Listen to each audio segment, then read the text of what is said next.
इनके इतनी मिर्ची लग रही है, इतनी मिर्ची लग रही है। दिन रात मुझे कलंकित करने में, मुझे दोष लगाने में दिन रात लगे हुए हैं कि एक बड़ा पप्पू है दिल्ली में, लेकिन हमारे यहाँ पे भी एक छोटा पप्पू है। झूठा और एक नंबर का पलटूबाज है ये छोटा पप्पू। उसकी क्यों चलती है कि मैं पॉलिटिक्स में आना चाहती हूँ। हिमाचल प्रदेश के लोकसभा चुनाव पर अब पूरे देश की नजर बनी हुई है। हिमाचल में चुनाव को लेकर लोगों की दिलचस्पी कंगना रनौत के मुकाबले की वजह से और भी ज्यादा बढ़ गई है और कंगना रनौत हमेशा से ही अपने बयानों को लेकर के सुर्खियों में बनी रहती है। इस बार कंगना रनौत सियासी मैदान में जुबान से विरोधियों पर वार कर रही हैं। कंगना के हाल ही में दिए गए बयान से राजनीति का पारा और ज्यादा चढ़ गया है। कंगना ने एक चुनावी सभा में बोलते हुए प्रदेश के मंत्री विक्रमादित्य सिंह को छोटा पप्पू कहकर ललकारा है। कंगना ने कहा कि ये तुम्हारे बाप दादा की रियासत नहीं है जो मुझे डरा धमकाकर वापस भेज दोगे। ये तुम्हारे बाप दादाओं की रियासत नहीं है जो तुम मुझे डरा के धमका के यहाँ से बाहर भेज दोगे। ये नरेंद्र मोदी का नया भारत है।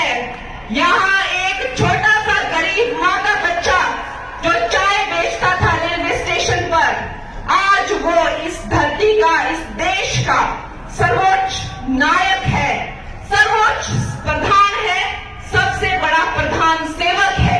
ये वो भारत है। मैं गरीब घर की बेटी, मैं ये चुनाव जीतूंगी, लड़ूंगी और बार बार जीतूंगी।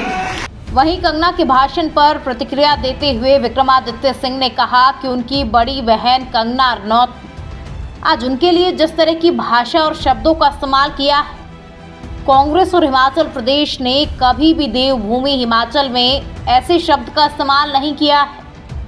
मैं कहना चाहता हूं कि ऐसी भाषा का उपयोग करने की बजाय बेहतर होता कि अगर वो मनाली के मुद्दों पर बात करती। नमस्कार साथियों, आज भारतीय जनता पार्टी की जो मंडी से प्रत्याशी है, हमारी बड़ी बहन जिनका हम बहुत मान सम्मान करते हैं, कंगना रनौत जी, आज मनाली में थी और एक कार्यक्रम में जिस तरीके की भाषा शैली का प्रयोग उन्होंने किया है, शब्दावली का प्रयोग उन्होंने किया है, खास करके हमारे लिए, कांग्रेस पार्टी के लिए, हिमाचल प्रदेश के लिए, उसके लिए मैं उनको कोटि कोटि उनका नमन करता हूं। आज तक इस तरीके की भाषा शैली का प्रयोग हिमाचल जैसी पवित्र देवभूमि में नहीं हुआ होगा।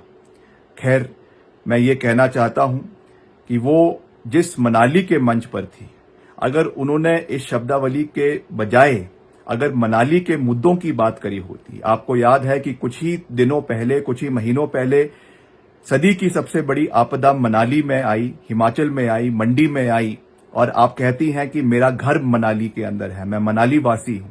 मगर क्या आप आपदा के समय में एक दिन भी मनाली में गई?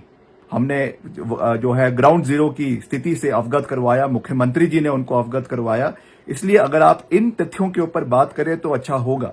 हम आपका बहुत मान सम्मान करते हैं, मगर मैं आपको ये कह देना चाहता हूं कि हिमाचल को की जनता को कोई लेना देना नहीं है कि आप क्या खाती हैं और क्या मुंबई में पीती हैं। ये हिमाचल के मुद्दे नहीं है।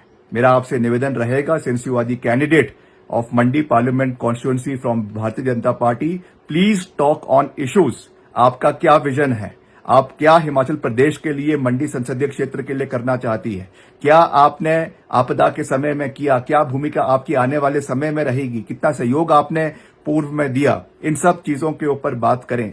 ये बिना मतलब की बातें जिनका प्रदेश के लोगों के साथ कोई सरोकार नहीं है, इस तरीकों की बात कर आप जनता का समय जो है वो व्यर्थ कर रही हैं। इसलिए मेरा आपसे ये निवेदन रहेगा, और खास करके प्रभु राम से, जिनका विशेष आशीर्वाद हम 22 जनवरी को अयोध्या में लेकर आए हैं, उनसे ये मेरी प्रार्थना रहेगी कि आपको सद्बुद्धि दे और सही मुद्दे जो हिमाचल सेंट्रिक इश्यूज है, उस क्षेत्र के लोगों के मुद्दे हैं, कुल्लू के, मनाली के, भुंतर के, बंजार के, सैंज के, सरकाघाट के और बल के, मंडी सदर के, रामपुर के, उन इश्यूज को आप उठाएं और हम भी उनको, कांग्रेस पार्टी भी उनको आने वाले समय में उठाएगी।